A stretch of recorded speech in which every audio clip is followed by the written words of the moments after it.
Hello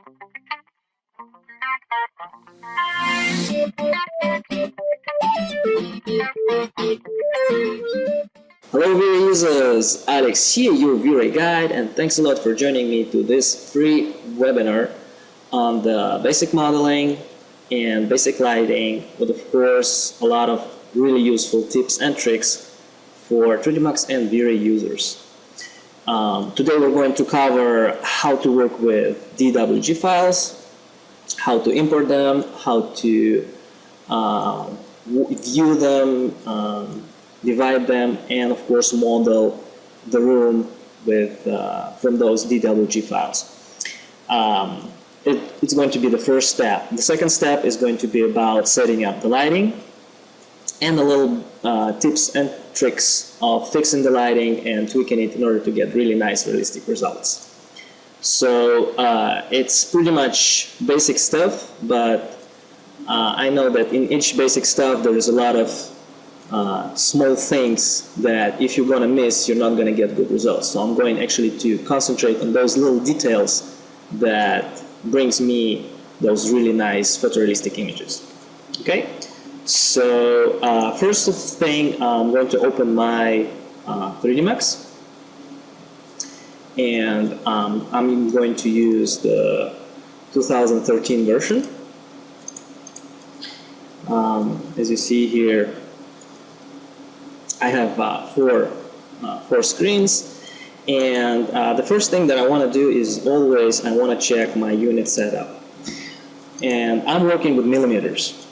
Now I tried different methods, working with centimeters, meters, inches, and somehow in millimeters VRA calculates the fastest. I get really fast and nice and realistic result. In the United States, I have worked with several studios that worked with inches, and after advising those studios to switch from millimeters into inches, they started to get really nice results. Also with lighting, textures, everything really works nice with millimeters. So I warmly recommend you to have your workflow and your system unit setup being set up to millimeters.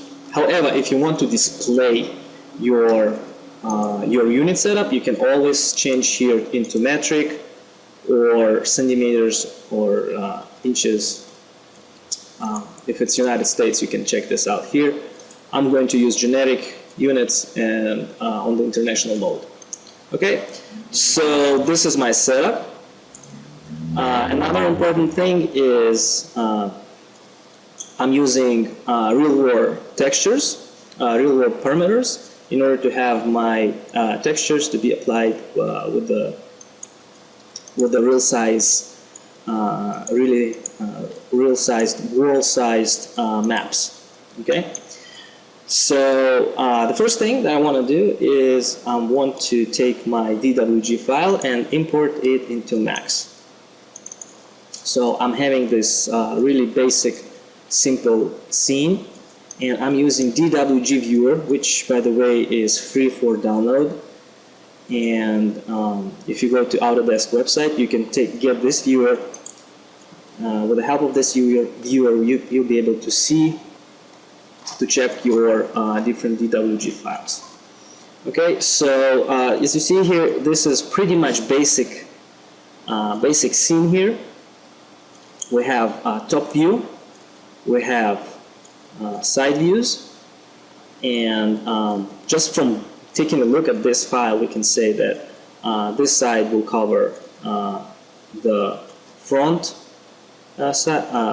part of our room. This will be the back side, and those guys here will be the left and the right side.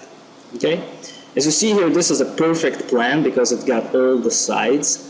However, in not in perfect world, there can be also different files. As you see here, I have 30 different DWG files which I'll be giving in the coming workshop. But if we just take a look at one of those files that's been a little bit more complicated to see, let's open this here.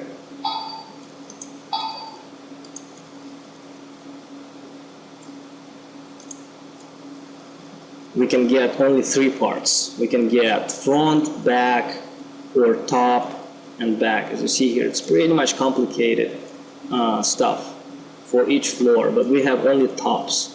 So by only having top view and side view, we actually can build a room. And as you see here, I have side view and I have the top view. I don't have views for each side, but by using three parts, I can actually build a room. So it's not a big deal if you don't have all of those parts. So this is my file, and I'm going to drag and drop it on the top view. Import, and I'm going to press Alt W in order to open it in a window. And as you see here, I need to change color in order to see it better. So I'm going to give it a different color here. And as you see here, this came with different parts that's been attached. So basically my mission, I need to detach those parts and make each part separately in order to place them one against each other, in order to place them in each view. So what I'm going to do is I'm going to select this guy here. I'm going to go in their segments here, and I'm going to select those segments, and I'm going to scroll down, and I'm going to find detach option right here. I'm going to press detach, and it's going to give me a name. You can give a name. I'm just going to press OK, but you can, if you have some time, you can also give names to your files. And this procedure I actually need to do for every file that's been connected. So if this guy here connected, I also need to go to segment and detach this, detach this. So you can use Archicad or AutoCAD or any architectural program that actually works with those DWG files in order to clean them, because sometimes those files can have different measurements and different addings. So all this stuff you don't really need to have. So by detaching and closing and deleting and all this stuff, you can do an architectural program. So it's not really necessary to do it in 3D Max, but I just want to show you a really nice way of making this in 3D Max. Okay, so as you see here, I have detached all my parts, and now I can start grouping them, giving them names, group. So this one going to be top, and this guy is going to be front. So I'm going to give it a group and go front. This little guy is going to be back. If this one's front, this one's back, of course. So I'm going to give it a name back. And this guy is going to be on this side, so it's left. And if this guy is going to be on that side, it's going to be right.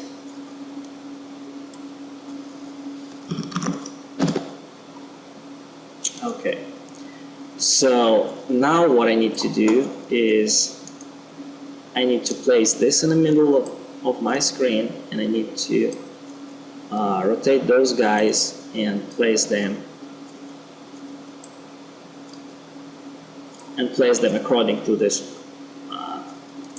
drawing. So what I'm going to do is I'm going to select this, and by selecting Angle Snap Tool, I'm going to rotate it like that, and place it on this edge right here. This is actually this part. So I'm going to press P just to show you how does this thing looks in perspective. Okay, I'm going to press T and go back to my top view. I'm going to rotate this one, oops, and place it. just like that. I'm going to rotate this one.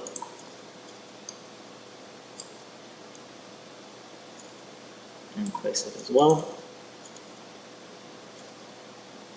So eventually I'm supposed to get a room that's being made from those DWG files. Okay, I'm going to press P, Z in order to see my creation here. F in order to go to front view, Z again. I'm going to lift this up, and I actually want to place those guys on the 0 level, so all of them will actually fit perfectly in my floor. Like that, and this last one like that. Okay, so I'm going to press P, Z, and voila, this is what we get. We get room that's being made out of DWG files. The second thing is we need to know that we are in the right measurements, because sometimes DWG files can be with different measurements, and they can be big, small. So very important to place your DWG files in the center of the scene. If you place it somewhere else, like really far, like here, your light will not distribute properly, and you might get errors such as far from origin and different errors that V-Ray gives in order to indicate that the file is far from the center, from the ZY axis. So this is what you want to do. You want to place it always in the center in order to get really nice lighting distribution. The second thing is I'm going to group it, and I'm going to call it DWG. Now, of course, it's a good thing to give it a layer and place it on a separate layer so that you can hide it and unhide it anytime you need. Press enter, and here we go. We have this DWG file that you can hide and unhide. Okay, so I'm going to go back on my default layer by pressing a V here, and I want to start modeling. Okay, but before I do that, I want to make sure that I'm in the right measurements, because the measurements for DWG files can be different. Okay, so I'm going to go to my helpers, and I'm going to take a tape, and I'm going to use this tape to measure. And the measurement says it's 4471. I'm in millimeters, that means it's 4 meters, 4.5 meters. 4 meters and 500 centimeters, okay? Which is a little bit too high, in my opinion, because 4 meters ceiling is something that is really high.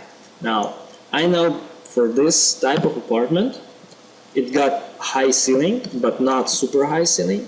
So 3 meters will be probably fine. So something about, I can also specify the length. So I want to have 3 meters.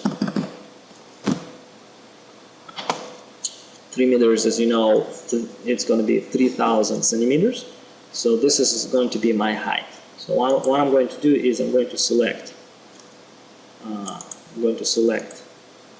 my DWG drawing, and I'm going to scale it down to match my measurement.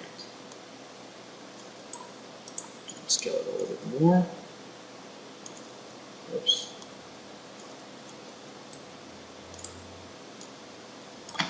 That way I can get proper measurements that will actually fit what I'm trying to do.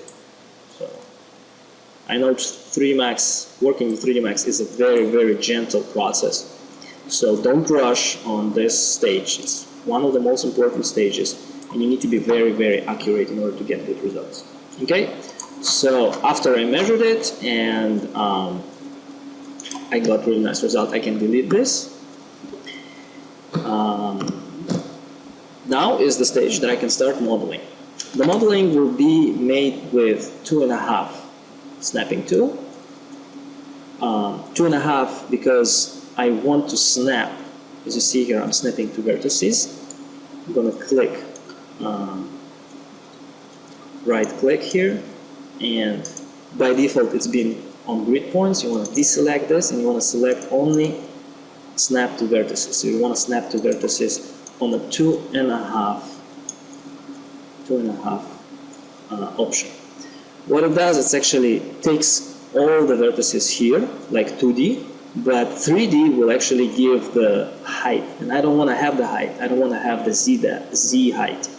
So I want to place all vertices in one level, and in order to do that, I need to use 2.5 snapping option. So I'm going to go to my line, and I'm going to start modeling my walls, which is supposed to be pretty easy.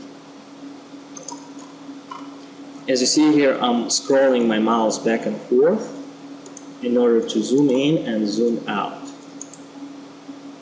And when I'm going to close my last line, it's going to give me the message if I want to close this spline. I'm going to say OK, and add extrude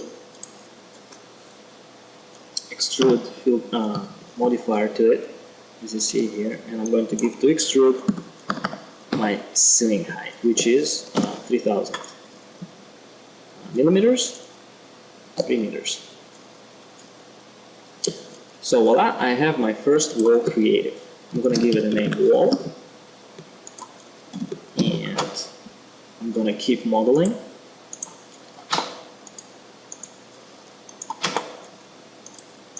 By using the same snap tool. Oops! As you see here, I missed one vertex here. So what I can do, I can click back and delete it, and go back and actually fix that. Closing the spline, and of course here I can also go to my previous wall, copy, and by selecting the new line here,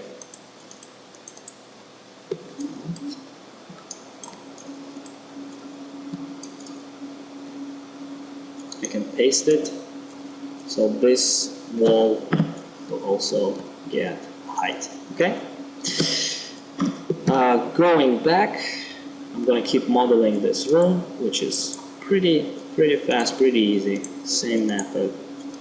Snapping to with a 2.5 option tool to the vertices, and pasting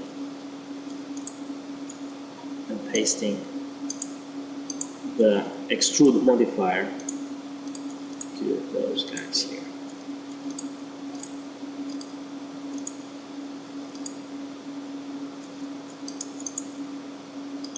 Which is a pretty fast and easy method. I don't really recommend you to clean the DWG files and do the modeling from those files, simply because they can create bugs in the future, and stuff like that you really want to avoid. Now, as you see here, I didn't model it pretty good, so what I can do, I can always go and fix those vertices to match my DWG drawing perfectly. Okay. Same goes here.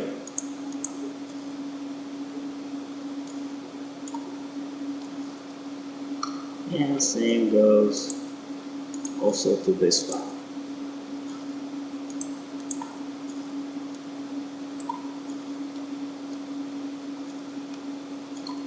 Oops, and I need to also fix this one as well.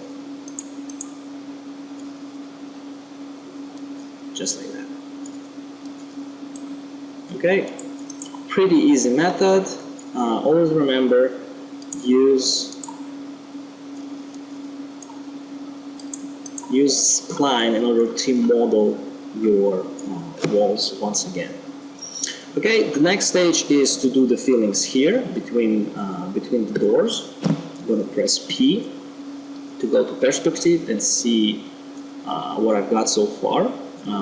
I got walls, as you see here. Now I need to do the filling between the walls. So with the same method, I'm going to do the filling between the walls. So I'm going to start from the window, and as you see here, extrude. I don't need to have 3000. I'm going to put 200 here, and I'm going to press F, and I'm going to move. I'm going to see. I need to see how tall is my window here. So it's about 60 centimeters and about 15. Oops. Yeah, that's about it. It's always the window frames in the classic interiors would probably be around that amount, 60 centimeters from the ground. Okay, and I'm going to do the same stuff here.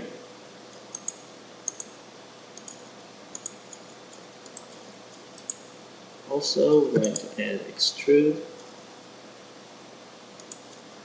And as you see here, the last extrude that was applied, I can see I got the artifact here on the side. So I'm going to delete it and model it one more time.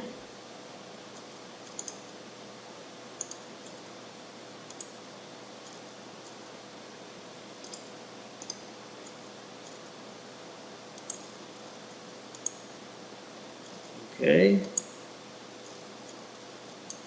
and I'm going to add extrude here. As you see here, the last extrude that was applied been automatically applied to the new ones. So I'm going to duplicate it and move it up, and move to my last window. Same stuff here. As you see here, if the line doesn't go well, you can always go back and remodel that. This stage is supposed to be very accurate if you want to have nice and clean walls without any segments in between, without any light leaking or light bleeding. You gotta fill this up. Okay, now we can fill our doors. So let me just show you what we have. I'm gonna press P, Z, and F3 in order to see the view. So this is what we have so far. And as you see here, in those guys here will be probably will go the heating, because this is classic interior for European countries, and in European countries, almost under any window we have a heater. In winter in Europe it's really cold. Oops. So heater is one of the most important things that you should put in interior designs. In hot countries, we're probably going to have air conditioners. So I'm going to press L and go to the left view in order to see how this over door wall is being distributed. So I need to add a little bit more here. Something about it. P, Z, and voila, I have this over door. That's pretty good. Now we can move to another one. Last door, and create that filling, close the line, add extrude, and of course move it up above the door. So this is front. If I want to view the back, I'm going to press V and then K. I'm going to view it from the back. As you see here, it's a little bit too high, so I can always lower it. It's very important to know all the hotkeys in order to have your really fast workflow. So I'm going to press P again, and voila, I have made my room. The only thing is missing is the floor. So same here, I'm gonna go through the line and make the floor. With the floor, I always try to go in minus when I'm adding extrude, because I want to go from the level 0 down. So I'm going to add extrude, and I'm going to do minus 50. And in that case, if I'm going to press F and see this from the front view, as you see here, if I'm going to go into plus, I'm going to go up, and each model that I'm going to bring going to be in the floor. And I want to avoid that. In order to do that and not mess with your floor by moving it up and down, you just go into minus. Minus 50 will do the job. I'm gonna press Shift and duplicate this and make my ceiling. Voila. Press OK. And we've got our roof. Really nice done. Okay. So after we've finished working with our DWG files, we can go ahead and close them, hide them. So I'm going to press here, hide. I'm going to hide my DWG files. It's very important to delete all other layers that most likely coming with the DWG files. If you work with Archicad, you can have a lot of layers here, and just make sure you delete them. And you group all the DWG file in one layer. You want to have your drawings, your architectural plans on one layer. Okay, so you see here I have my room, and now it's the time to go ahead and take the camera. I'm going to use V-Ray camera, physical, of course, and I'm going to place it in the room. Now, as you see here, my snap tool is still on, so I'm going to delete the camera, and I'm going to go and deactivate my snap tool because I don't need it anymore. This way I can much freely start working with my stuff here. Okay, so I'm going to press C, and I'm going to go up with this camera. Now, very important thing, you want to activate your show safe frame, and in order to see it better, you want to put it on the shaded mode. Okay, so I've set up my camera. Now, each time when you're setting up your camera, it's very important to go and to reset your camera. So my default reset settings is F number 4, neutral, shutter speed 100, and as you see here, it was 65 by default, and the color balance is kind of bluish. This is more towards daylight. We can fix that later, but with our test renders, we want to put it on the neutral. And neutral is just perfect white. If you want to learn more about color balance, you can go ahead and watch my videos on my blog. So I've set up my camera, and now we can go ahead and set up our rendering settings. So I'm going to open the rendering dialog, and I'm going to go through those parameters here. Of course, the first thing I want to do is activate frame buffer, and on the global switches here, I want to kill this guy, filter maps, because I don't want to have I don't want to filter my maps. It just takes double amount of time to render, and it's not necessary to do. So I always turn this guy off. The next one, I'm going to use adaptive subdivision, which is pretty fast. If you want to have high quality, you probably want to use adaptive DMC, but for this purpose, I'm going to use adaptive subdivisions, and we have its parameters here. -1, 2, everything by default. I'm going to close anti-aliasing because in this purpose it's also a time consumer, and we're not going to do that. I'm not going to use it. In environment, I'm not going to put anything. This is more for HDRI lighting. And in color mapping, of course, I'm going to use my fake linear workflow, exponential, and gamma 2.2. I can also sub-pixel mapping and clamp out. Those guys always go together. This is a pair. So if you want to clamp out your colors, you want to have wide range of pixel depth, you can clamp it out, but make sure you're also activating the sub-mapping pixel. Okay, so those guys here will be good for rendering JPEGs or PNGs. Next one is going to be global illumination. I'm going to activate and use primary irradiance map and secondary light cache. And in irradiance map, I'm going to use very low settings. And I'm also going to lower my hemispheric subdivision and interpolation samples to 35 and 15. Here I'm going to, the light cache I'm going to lower to 500. And as you see here, my number of passes is my number of my processors. I have 8 cores, so it's going to be 8. Pre-filter 50, and use light cache for glossy rays. This is all glossy reflections will be optimized with the light cache. This is really nice option. For the filter, you don't need to use any filter. You just click none here. And the last option is show calculation phase. We want to see fast results. So this guy is going to show us how our actual image being built from light cache calculation. So we want to see the calculation.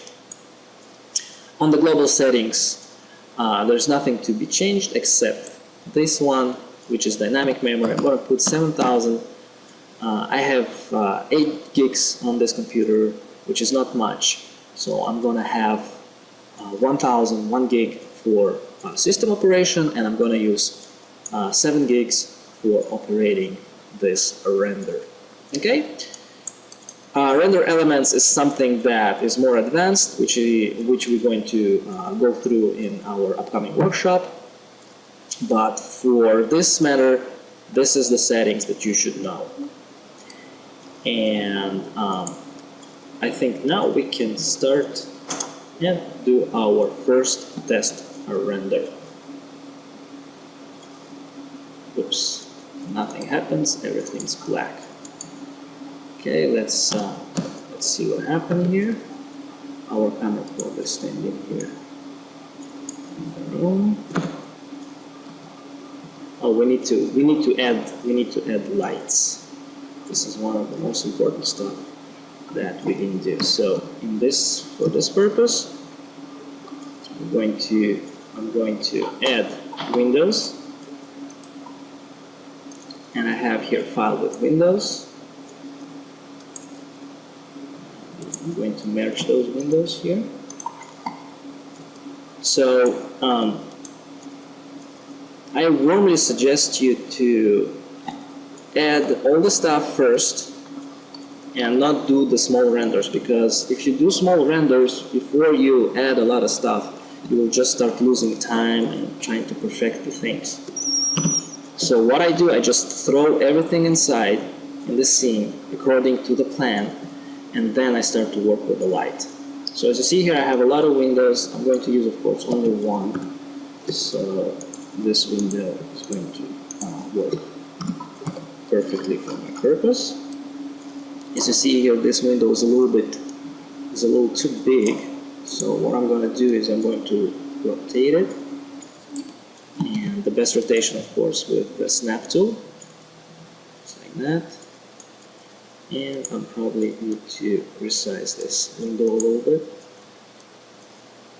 Right here, I'm going to put it right here. I'm going to press F just to match the height of my window. And I can duplicate this by using instance option. Instance is actually keeping the same model in the memory, in the 3D Max memory, and it handles it as it only one object in the scene. so it doesn't take actual memory for calculating. The next thing is we want to add lights, so I'm going to add V-Ray light, and I'm going to place them exactly in my window just to cover that space right here. This is very important to make sure your lights matching your. I'm going to press G because this grid is kind of distracting. So by pressing G, I'm going to place my lights, so something somewhere here, and I'm going to also clone those lights. And you can use instant mode also here. And I'm gonna clone the same light for my door as well. I'm going to rotate it. As long as you don't change the parameters of this light, I mean, you don't change numerically here, you just scale it. You can clone with instance all your lights. Just make sure your lights matching perfectly this scene here. Okay, so here we go, and I'm gonna use the same light for the other door. Okay, place it here. Now what is left for us to do is to take those lights and to make them invisible. So just because they all instance, all of them will be invisible. And we need to use those lights on a skylight portal mode.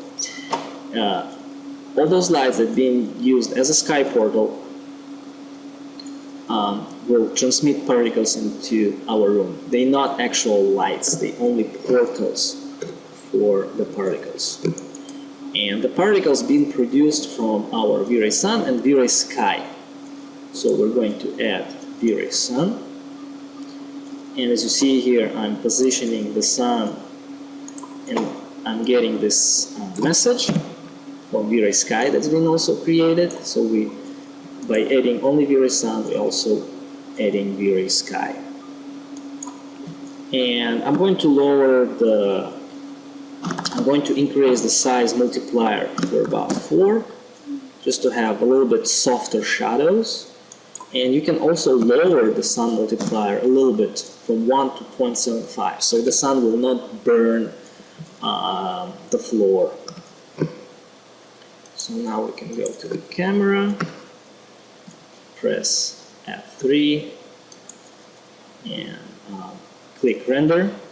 And as you see here, our light cache calculation starts to work and we start to getting results. And we get immediate feedback from our scene. Okay, I'm going to cancel this render because as you see here, all my scene is green, and I'm going to add some textures to it in order to have better sense of lighting, what is going on. So I'm going to press on my material editor. Oops. Press my material editor, and I'm going to load materials from my friend here, Stanislav Oreho. There's a big library of materials. It's really you can build your own library of materials, but I found this one pretty much useful. And for a classic room like this one, this would be perfect. So I want to add some nice wood floor. I'm going to press OK, and I'm going to add this wood floor to this guy, to my floor. And you also want to probably give it a name and not have a name as line 1. I'm going to go inside the texture and I'm going to press this button here in order to display.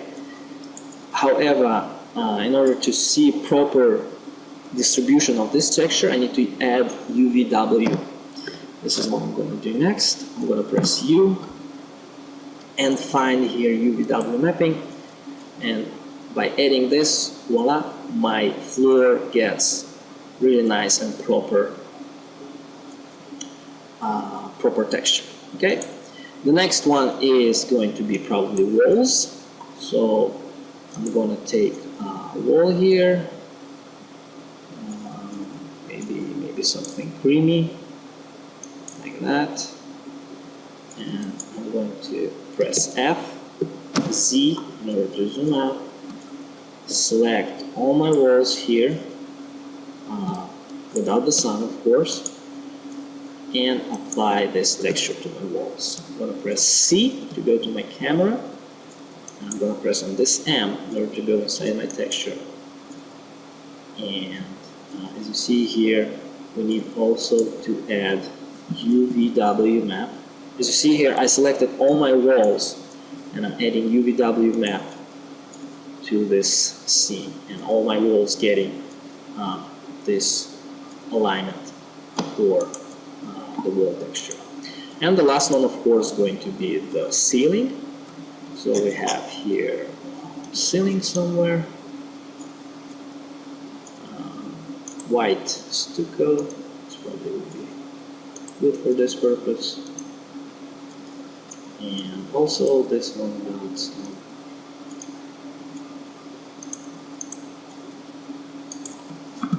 some textures. So again, UVW mapping, and I'm having texture for my ceiling.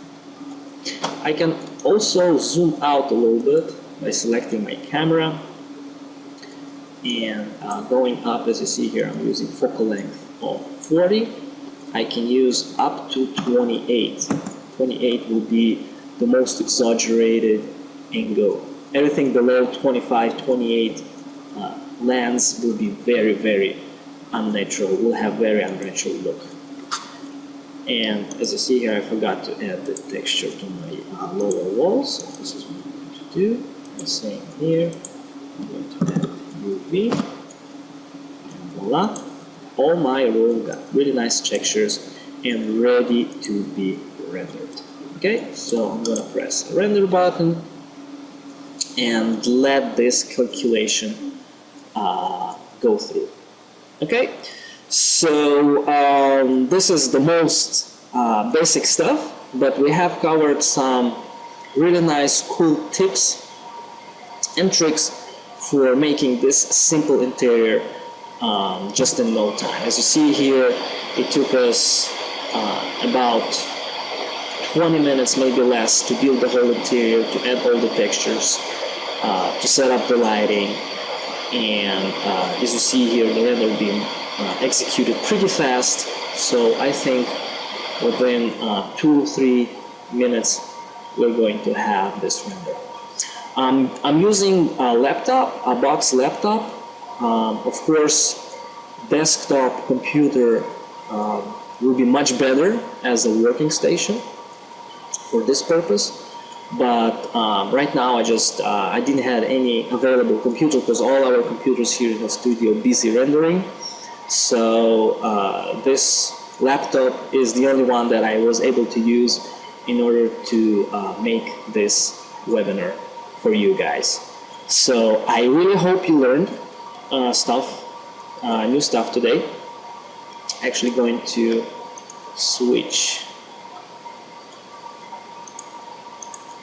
and see if you have any questions or anything. You can just go ahead and ask me while this render is going through right here. Okay, so now is the question time, questionnaire. Okay, so the first question: what is with gamma settings? Gamma settings, we're going, you mean gamma lit in 3D Max? Well, I have gamma 2.2. As in my book and in my old tutorials, I'm always using gamma 2.2. input 2.2, output 1.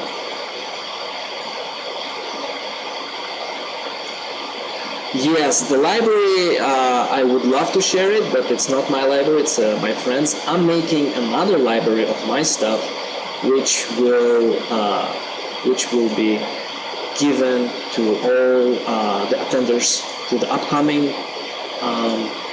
training, which is more advanced. We're going to do advanced training starting next month. But this stuff is just for free, so all the beginners can take a look how the stuff been made, how the viewer works, and make progress. I think this stuff should be always for free on the internet, and unfortunately I was not able to find a good tutorial that will explain in depth how all this stuff works. So I decided to do a webinar about it and to show you guys how this stuff can be done.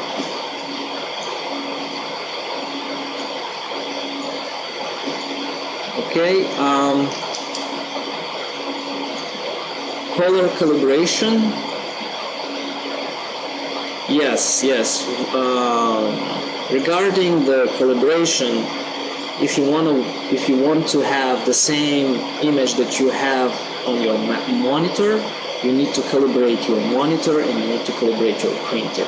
This way you're going to have linear workflow, you're going to have linear output between them. Yes, I'm using, I used to use Spider 3, but right now I'm using X-Rite device that's called Display 2, i1 Display 2. You can read about this stuff in my blog. I did a video of how to calibrate, how am I using Display 2, so just type my nickname Vire Guide, monitor calibration, and you'll be able to get this video and to see how the linear workflow, how the calibration works, how to set it up properly. Yes, of course. I have Vire Sky in my background. Here you see it's a little bit bluish here. I'm pressing a right click on the mouse and I'm getting this table here of color content. But this one is pretty white, yeah. I would suggest you to put a background, a plane, and on the plane just to put a background, so you'll be able to see this right. I'm not using Vire Sky, I'm using background images on the plane object. My question is if the use of subpixel clamp out makes big difference. It makes big difference only if you use high range images. If you render over 8 or 16 bit. If you use 32 bit, you will get more pixel depth. And if you use clamp it just cuts. It cuts it out and it doesn't give you the depth. If you want to have the depth and you want to recover the information, if it's overexposed or underexposed, you can render HDRI, or you can render OpenAXR, which is floating point, and save that image and work it. But in that case, you don't need to activate the clamp out option. Yes, I'm gonna do next week, I'm gonna do another webinar on the post-production stuff, and I'm gonna show you some really cool things, how to do post work and get really nice realistic result. And yeah, everything's gonna be free. So I'm getting here a lot of questions. I see, guys, it's almost 100 users on this webinar, which is pretty cool.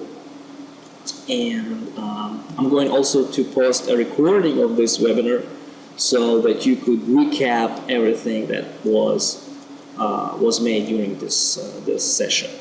All right. So I really hope you enjoyed this one, and you're welcome to post your comments, after the uploading, I'll be able to answer all of you. I'm going to send you a link of this webinar, of the recording of this webinar, and you'll be able to comment on it, share it with your friends, and also ask questions, because I can see there's a lot of questions. I might miss some of those. And if I missed any question, just go ahead, post it under the new recording, and I'll be able to answer you. All right? So thank you very much. Thanks a lot for attending this webinar. It was really, really fun to do. And I'll see you next time. In a few days, we're going to do another webinar on the post-production and photorealistic methods and techniques, how to get realistic result only by using Photoshop and additional plugins. All right? So thanks a lot, guys. Thumbs up. I wish you a good rest of the day, and I'll see you soon. All right? Ciao.